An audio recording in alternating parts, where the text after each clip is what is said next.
ALA's E-rate task force. Um, okay. Our E-rate window for the next cycle, that is 2026-27, opened yesterday. Um, there's a lot of work going on in the house, so you can hear the background noise. I'm sorry about that. I'll try to talk over it. Um, So our window opened yesterday. It's going to be open till April 1st. During this time, schools and libraries can apply for their E-rate funding. They should have already updated their details on the administrative window, details such as their address, if there's been a change, if there's been a new branch open, or if they had square footage changes, if they made an extension to their libraries, or if they had student count updates and things like that. All those kind of things should have been done during the administrative window, which closed on January 16th. But it's still not too late to make those changes if they do need it. It's locked in for us, but the customer service can do it for us if we need any more changes now. Um, Also, this is the last day for doing any RFPs or what they call as FCC Form 470 uh, is March 4th, because there is a 28-day wait period before you can actually do contracts based on that RFP. So March 4th is the deadline for that. But if you miss that deadline or if you don't have any staff or the expertise to do your own RFPs, we have done it for you as a state master contract. And there are contracts available. Again, you can get the link is on that website that I put a link to.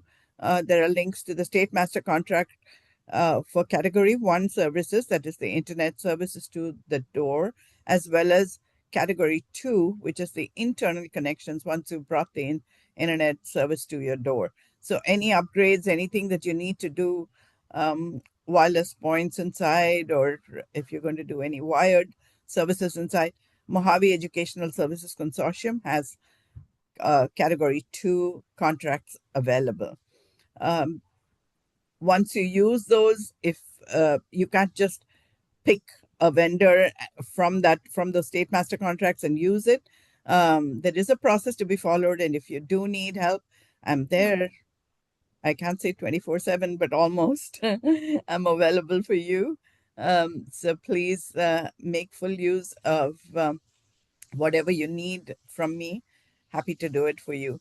It gets easier, I think, as you keep doing it, but the first time it's hard. There are lots of webinars on the USAC website, and I'll put a link to that as well. So this upcoming week, January 28th, is the 30th anniversary of the Telecom Act, the 1996 Telecom Act, that constituted the universal service, the 4 universal services: E-rate, rural healthcare, lifeline, and the high cost. Time to celebrate. It has, with all the hiccups and things like that, it's been one service, one fund that has really run well, except, of course, the funding itself is in dispute right now through that consumer research versus FCC lawsuit that's going on about the contributions to make up this fund. So we're still waiting to see what's going to happen about that. We haven't yet got it's been decided and appealed and decided and appealed, so it's still going on. Back to you, Steve, unless there are any questions for me. So a couple of things, Mala. Do you know what the latest is with the USF? There was a bipartisan uh, um, legislative group, and is that still meeting? Have they made any decisions or recommendations? Of course, who knows what they're doing in Congress these days? But you're you're right about it. It's still a pending issue. And there are other things that have grabbed the attention and time of Lujan and others who have been working on it, Senator Lujan and others. So it's still pending before the Fifth Circuit. So it remains a key issue, though, because every quarter the contribution factor keeps going higher and higher, and now if I'm not wrong, it's around 34%, and that's too high to sustain. So You unless want to there is, explain that contribution, what that is? yes, the Universal Service Fund is made up of contributions from key service providers, internet service providers, um, sorry, telecom service providers, and what the this factor has been going higher and higher and higher. So right now, the contribution to this is about 34% of their earnings is going into the Universal Service Fund, and this is really not sustainable. But also the question is that those who are using the internet, um, for example, Google and several others, like, should be Netflix and others should be contributing, and they are not. They're not contributing to this. They are the users and the benefactors of internet being available. And so this is about equitable contribution, lowering the contribution factor. Hopefully, that will lower the contribution factor for those who are paying into it currently. And just to add to that, Mala, that is on traditional lines or what we call Correct. POTS, plain old telephone service. And so as people continue to migrate more to mobile devices, the fee is applied to a smaller universe of service, right? Of old Correct. legacy services. Correct. And none of us, I don't know, I don't have a landline anymore. I don't know how many of us have landlines at No, all. I have two. But Uh-huh. You're an there are exception. reasons. My alarm system needs one of them. Yes, yes, yes. Yes, you reminded me. I do have one for my alarm system, but otherwise we don't use it at all. So, um, so just I think we probably all know, but E-rate is an important source of funds for libraries and for schools. And so just a reminder that that's really important that we maintain that USF. And Arizona gets about almost 95 to 100 million annually towards E-rate for schools and libraries. And that's no pocket change. Really. Mala, does E-rate cover laptops for borrow from No, libraries? It's no. only on the broadband and the connection It piece. is, Got it. yes. Okay. And It and does not cover devices. The the kind of devices that it does cover are things like um, power surge and those kind of equipment, but it does not cover end user equipment at all. and as of today, are there some, none, or most libraries that have some laptops or large tablets for borrow? Many of the libraries do have laptops or tablets to loan out. But again, it depends on the availability, it depends on their policies. It is not universal. Megan would know more about it because she deals with these issues for the libraries. Megan? I would just say that yes, Mal is right. That I would say most libraries do have they would all have library public access computers in their buildings, and then a large number of them also lend out either hotspots or laptops or tablets, different devices. Um, they did more so during COVID than now. I think that the demand over time has decreased, but it's still a service that they offer.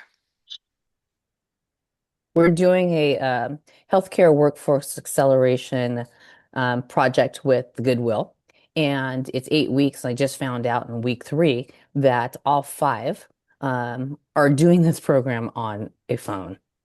And I'm Uh-huh. like, Okay, that's an issue. So I'm trying to source five, either iPads or laptops. So I'm hearing I should go to the Pima County Library first just to see, and then I'll Right. go source out somebody else if anybody has any suggestions for me. Thanks. Okay, let's move on. While we're talking about libraries, I did see Anthony join the meeting. Where'd you go, Anthony? Do you have any updates on what's happening with the work you're doing, and what's the latest with the Connect Arizona website? Are we doing anything with that these days? Hey, Steve. Yeah, this is Anthony, the digital inclusion consultant with the state library. As far as Connect Arizona, not too much to update. We're still maintaining the website, so you can still visit for our public Wi-Fi map. We still have a list of low-cost internet options that we're updating. Um, so the website is still maintained, although we don't have the digital navigator program ongoing anymore. Um, that's mostly what I have to update. We also have North Star Digital Literacy, that platform that we've rolled out to a number of libraries in Arizona. Um, Currently, we have some additional licenses available, so we're looking to enroll any other libraries that would be interested in that service. So I believe that's something we'll be announcing in our newsletter pretty soon. Okay, thank you, Anthony. Um, Melanie, you want to give us an update on what's happening with the telemedicine program? You guys had a great meeting yesterday, really informative. It just blows me away what amazing work people are doing. Um, thank you. Well, If you're not up to talking today, we can postpone it. yeah, I can appreciate the being sick that part. yeah. Other than the council meeting yesterday, not a lot has changed since the Okay. last update. All righty, thank you. Let's see, who have I missed? So anybody else have any other updates, announcements that they want to make? Steve, I just wanted to comment a little bit on the meeting, yes, the telemedicine council meeting yesterday that I was very interested in. I looked at the utilization of AI on these devices because I've been talking to Dr. Finkelstein on um, these, loaning equipment through libraries that would send, um, what do we call this, data back to their service providers, and also at the same time monitor what the consumer, the patient is doing, especially in post-op care and things like that, when you are expected to do some exercises daily, and you have the equipment, the weights, or something that you are working on,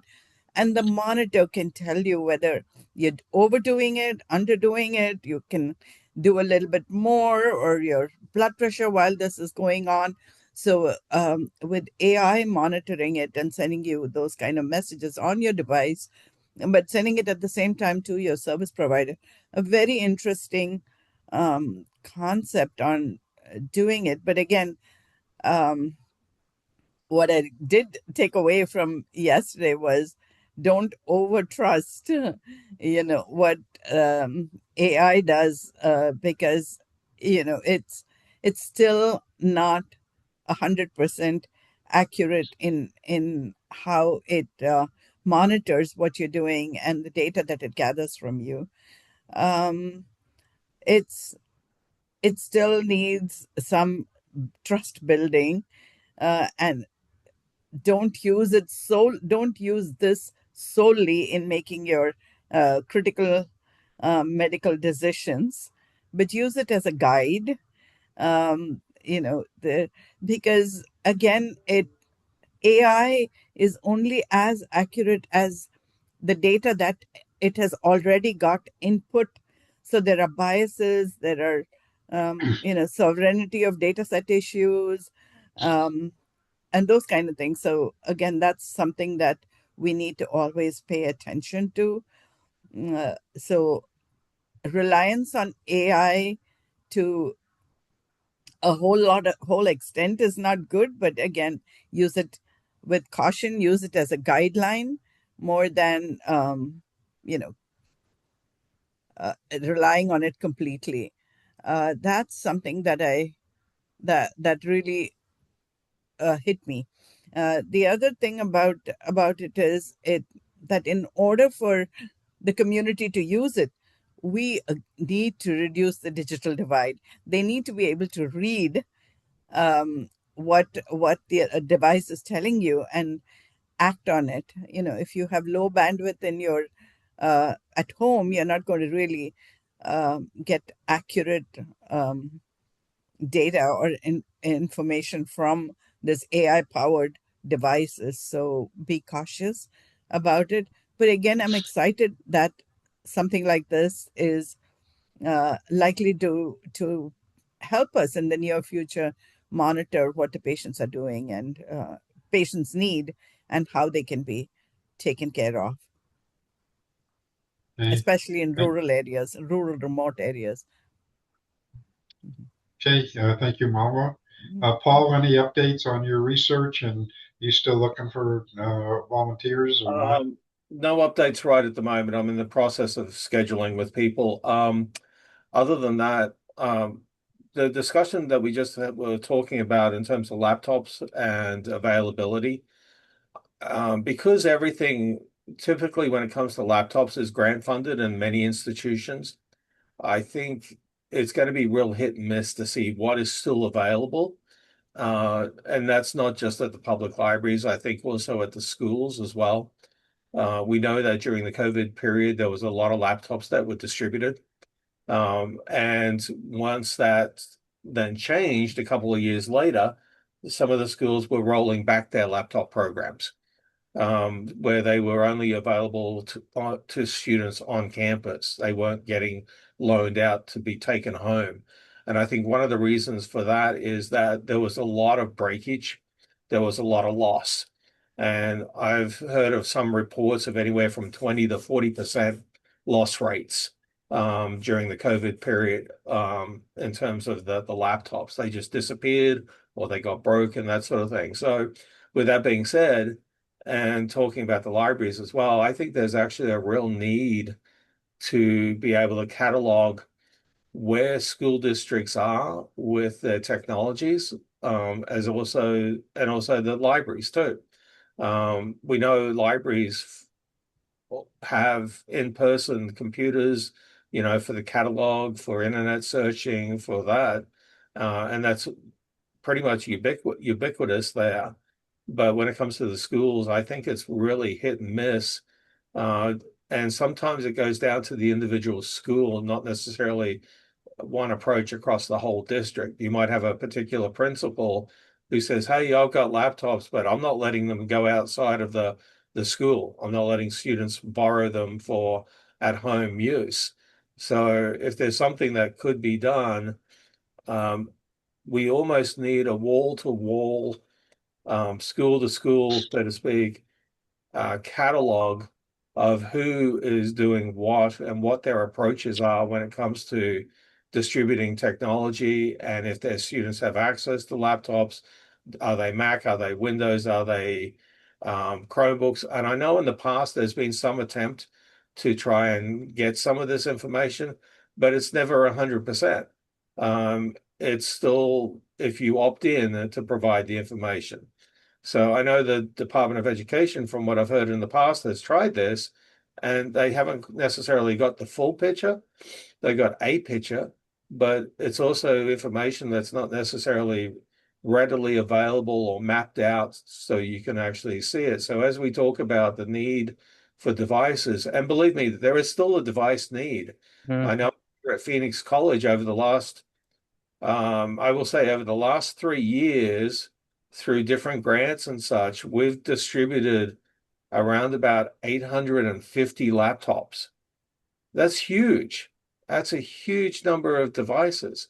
And it just shows that there is a need out there for still devices. And I just talked to a student just last week who was in need of a laptop and a hotspot so they can actually continue their program. So there is still a need for devices. But I think we've got to do a better job at cataloging the information that's out there, because sometimes the decisions that are being made locally are actually working against us trying to improve digital literacy and improve the use of different technologies, including AI.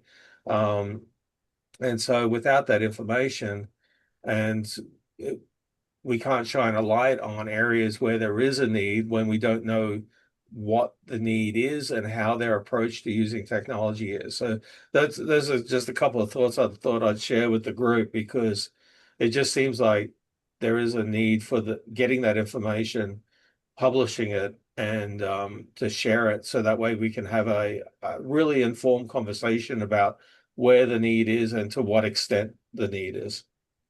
I think, Paul, thank you for saying that 10,000%, because that to me is the biggest barrier. And I would go so far as saying it's not only just schools. If a family does not have a computer at home, it affects their entire ability to thrive so many ways. And so I just think that I'm going to get with Kelly Mukherjee, and I'm curious on that whole like layers and layers and layers of the as one map, whether or not they've mapped out device lending or borrowing.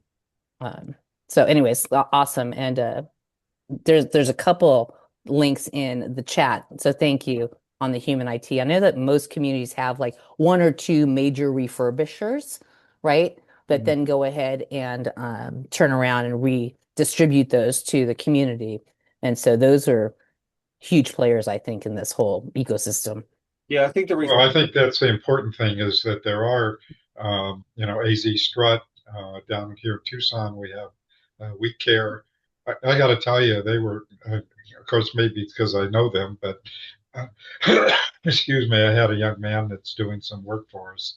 He's got, I won't go into all his personal challenges, but he needed a computer.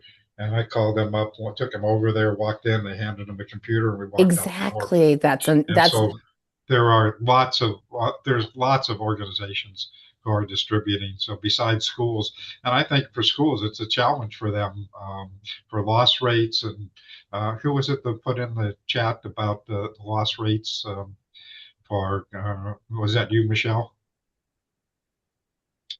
Christy put a comment in there. Yeah, I guess that was you, Christy. So, making loans to school districts, it's a real nightmare for them. And so being able to look at the AZ Struts of the world and We Care and lots of other organizations is a real important way to get distribution. Certainly Michelle's organization down here in Tucson and so forth. So let's just not forget that. And it would help. Anthony, I don't know if you have I haven't looked at your website recently about, do we have a listing of all the organizations who are doing laptop distributions? We have an inventory of different digital inclusion practitioners on the website. So I'm sure there's some overlap, but I think that would be a good probably area to look at. Yeah. Yeah. And I've talked to Kelly Mukherjee also about that. So definitely, Anthony, I think that would be a good thing to do. And the other thing, Paul, even if we do make if there is an availability of computers, which schools have computer laptops that they're giving away, they're mostly locked down, and Right. you can't do too much with it, and they give you access to your school, you know, classroom, Google Classroom. They lock it down for everything else, and there's a lot of things that you really can't access. Even Khan Academy, in some cases, they don't let you access, even though it's a school. They don't, because again, there are biases and things like that that they don't encourage.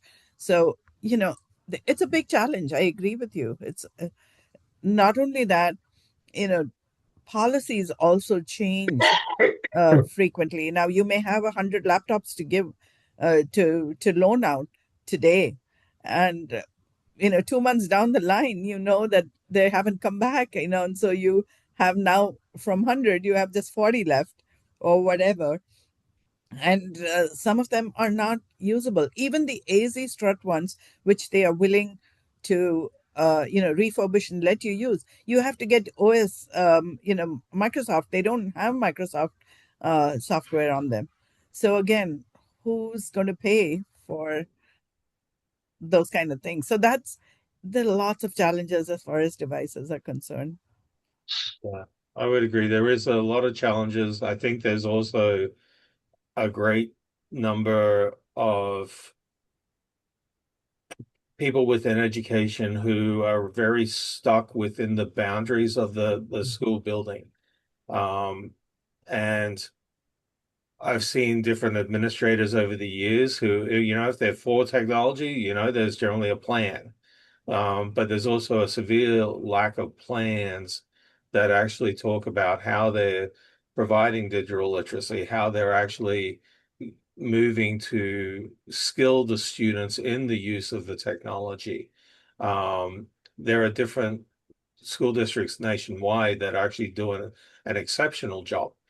And technology standards in schools have existed for many, many years through the ITSD standards for students, for administrators, for teachers.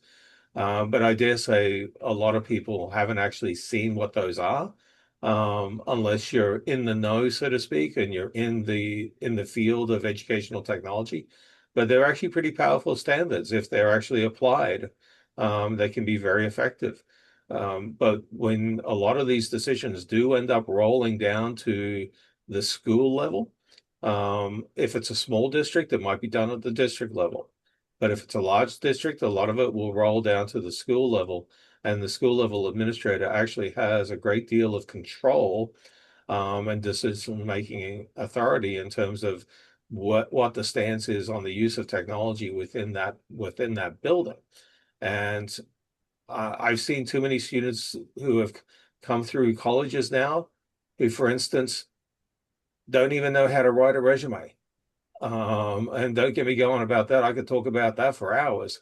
But there is also students who don't know how to use more than just the Google, right? Because Google's easy, Google's free for a large part, and schools have adopted Google for quite some time. So there's lots of skills. And I think what we're missing in a lot of our schools now is the actual application of the technology. There's an assumption that they all have the base level digital literacy skills. But when it comes to the actual ability to do specific things, it used to be we had a checklist of things that everyone needed to know, Excel, Word, pivot tables, within Excel, presentations, how to create a presentation. There's reports of students coming in the universities, four-year universities, who have never created a PowerPoint. They just don't know. They don't know how to do it. Now, some of the tools that they use are a little different, maybe because they exist on a cell phone as opposed to the traditional PowerPoint. But I think this is a much broader conversation that has to be had with school superintendents and curriculum directors, because I think we're actually missing a generation that is not being adequately equipped when it comes to the application of technology. And it needs to be more ubiquitous. And I think 10 years ago, 15 years ago, it was more ubiquitous because there was an emphasis around workforce and actual skills that people would walk out with. And now it's more it's more up in the air. It's more amorphic. And it's like we have to get back to the skills, I think. So anyway, I'll stop there because I could talk for hours. Well, I Well, think on the business side, on the private sector, there's a tremendous opportunity here because the private sector, if we just got some chambers together and actually raise this up as a point, the private sector has to recycle their stuff, right? every, call it 3 to 5 years. And so those are going somewhere. So if we can go figure out how to connect in, I think that that could be a great bridge to part of this. I mean, with no expectation of return, basically. So you kind of like wipe out the need for the loss. It's already a loss at that point, and now it's just a give. But so anyways, sorry. And I love that this actually sparked this length of conversation because as we do look at digital literacy and all this stuff, I was just dumbfounded that I'm like, what do you mean we're going through this program and they're on their phones? That's ridiculous, you know? But anyways, and that's This, Goodwill. So hopefully maybe I'll just go back to Goodwill and say, hey, listen, you guys have to let's find laptops for this because we can't do digital workforce development on a phone or, healthcare workforce development on a phone. I did post a link in the chat earlier on. I know there's a lot of stuff in the chat now, but New America had a very detailed article recently, just last week, Digital Literacy in the Age of AI, where they recap the issue and point to a lot of different studies. So it's not a report itself, but it's a good survey article on exactly this issue, digital literacy in the age of AI. I'll There's post lots it of a second discussions time. going on that topic all over the place right now. I'll post it a second time so it's kind of handy. Good. Well, it's interesting, and Mark and Mala and Henry in particular can appreciate the discussions we've had over the years, going back to the days with Ted Craver and trying to get the schools to adopt technology and how it continues to change, and we still have challenges in digital literacy skills that have been going on for who knows how long now, right? And still is. I think it was 1994 we got meaning ALTP and Right. ATIC. Yeah. ALTP was Arizona Learning Technology Partnership, which is the same nonprofit that today is now Gazelle's home. We got the Yeah. School Facilities Board in Arizona to require that every K through 12 school have at least one PC with a CD-ROM for every 8 students. That was the first time we were able to bake something into, Arizona school requirements. So it was CD-ROM in those days. You weren't streaming everything.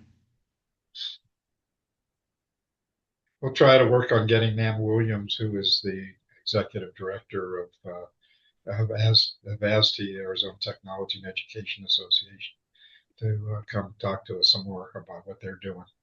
Hey, Steve, I know a guy too. My husband's the CIO for the Vale School District, and he's also we started an ISP, so we've got a very organic, we've seen it from end to end here. Also, educators knows Nan closely and was a leader in Good, that Jessica. We'll organization. definitely have you, and if you're welcome. I think we've talked before about having your husband join these meetings, and if I don't have his contact information, send it, and I will add him to our list. Yeah, definitely. And from the ISP, I run an ISP, and so seeing where the digital equity resources can be given to community members that are actually making connections, it's real helpful. I was talking to Aaron with Human IT yesterday about where are those resources, and I know they're collecting them, but it's a lot of what you guys are sharing is just where are the resources? Let's make them easily accessible to everybody because they're just kind of spread out. So happy to talk about that more too, Steve. Just wanted to pipe in. Sounds good. Thanks, Jessica. And again, I think, Anthony, that's a good conversation for us to have about how do we help you and support you in kind of refreshing the Connect Arizona, and of course, excuse me. So anyway, it's an important issue about how do we help people find these different resources. So anyway, And anybody have anything else? I'm sorry. no, Steve, I was just going to say, long before the term digital inclusion or digital equity or anything like that Yep. was coined, libraries were always offering classes on digital inclusion, on digital literacy. Many of the libraries have classes on resume writing. They have right from how do you handle the mouse to doing pivot tables on Excel that Ross was mentioning. Libraries do it. So the first place that um, I would direct a student to is their local public library. See what they have, see if they have classes, see if there is anything that they can do to help you build your digital literacy skills. Sometimes it happens one on one because there is no other person except you attending that class, and other times it's a class of maybe 5, 10 people. Who knows how many can show up on that day? But I'm sure Megan and Anthony will vouch for the fact that our libraries do have these classes already. And that's where you direct them first. Paul? Yeah, in terms of the devices, one thing that I think would help in and would help the refurbishers as well, and that is that if you're a government institution, typically when an item has reached its usable life right, it's then disposed of. And it's the disposal process and the administrative procedures and the policies that actually restrict how those things can be disposed of. And so what we need is some administrative and some policy change to make it easier, because typically what happens is when things get disposed of, they then go to auction because you can't give it away, right? So there would have to be an administrative or a policy change to facilitate that. Um, and there is a couple of mechanisms in the state purchasing manual that allows for it. But if you want to have a dry read, read the state purchasing manual. But there is a way in there for items to be donated to a nonprofit institution. But there's a process that you have to go through. But many local government organizations and departments and such, that's actually what restricts the distribution of old devices is their administrative procedures and their policies. And we're talking about thousands of devices across the state every year. And it's not just school districts, it's government departments, it's colleges, it's universities, local municipalities. But I think that's something that would be well worth looking into, because that would probably open up the doors a lot to some of the refurbishers whose mission is to take old hardware, repurpose it, and redistribute it to people who need it. Paul, what some of what the government agency, at least the state government, does is they sign what is called that perpetual contract. So every 3 years or 5 years or whatever the limit is, the laptops get or they take the old laptops away and give you new laptops, give the state new laptops in replacement, and then those are distributed again. So it's kind of this perpetual exchange, and you pay a little more upfront for each laptop, and you don't pay again. You never pay again. So these laptops technically go back to, let's say, Dell or Toshiba or whoever is the vendor that has won that contract. So we've got to contact them to see what they do with the ones that they take back from the state.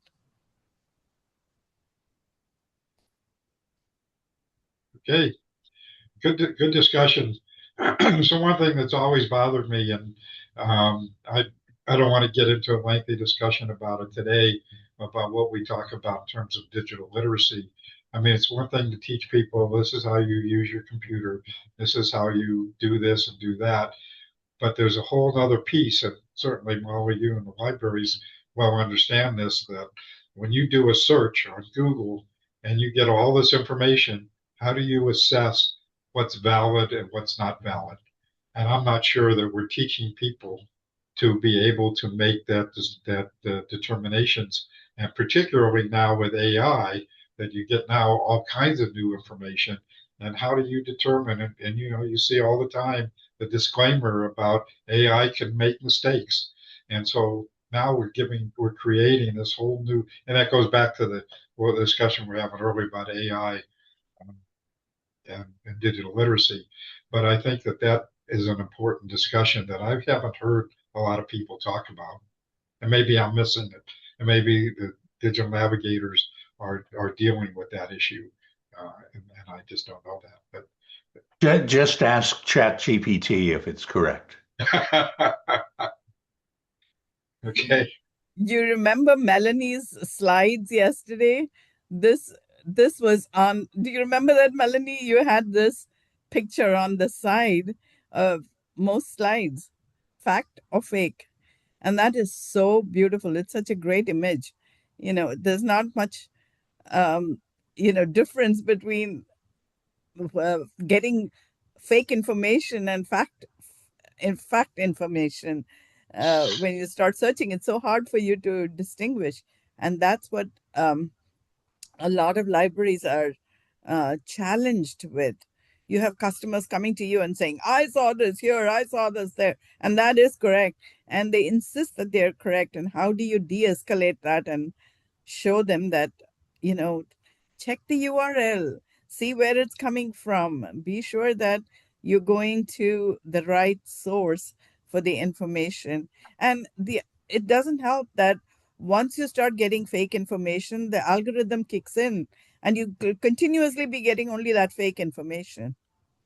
That must have So been one of the speakers that had that. I didn't have that on my yeah, slides, but yeah. I just, yeah, I copied some of the slides that were interesting to me, and I found this one so beautiful. Christy, you have something to add, please?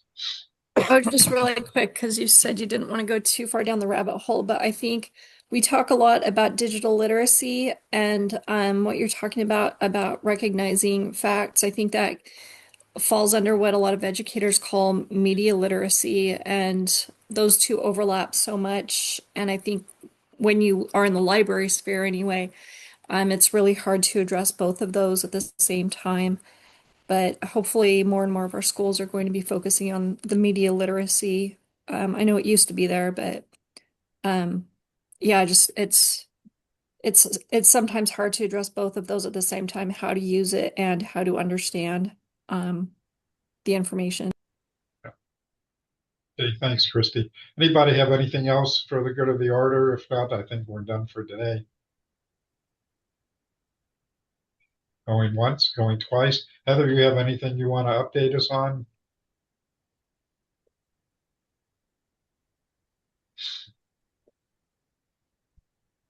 Okay, well, I think we are all done for today. Thank you all for being here. Jessica, you and I should have a chat and maybe even have you do a presentation. So let's talk. Sounds great. And I dropped contact info in your private message for you too. Sounds good. Thanks. Okay, thank you all. Hopefully we'll see you next week. Mala, when is net inclusion? The first week of February. I'm not going to it, but I know it's the first week of February. Yeah, I'm not going either. I'm sorry to miss it, but Yeah, I don't think I can make it with my healing knee. I don't want to hurt it even more. really. Yeah. Okie doke. I think we are done Okay. we're all done for today. Thank you all. I am copying this.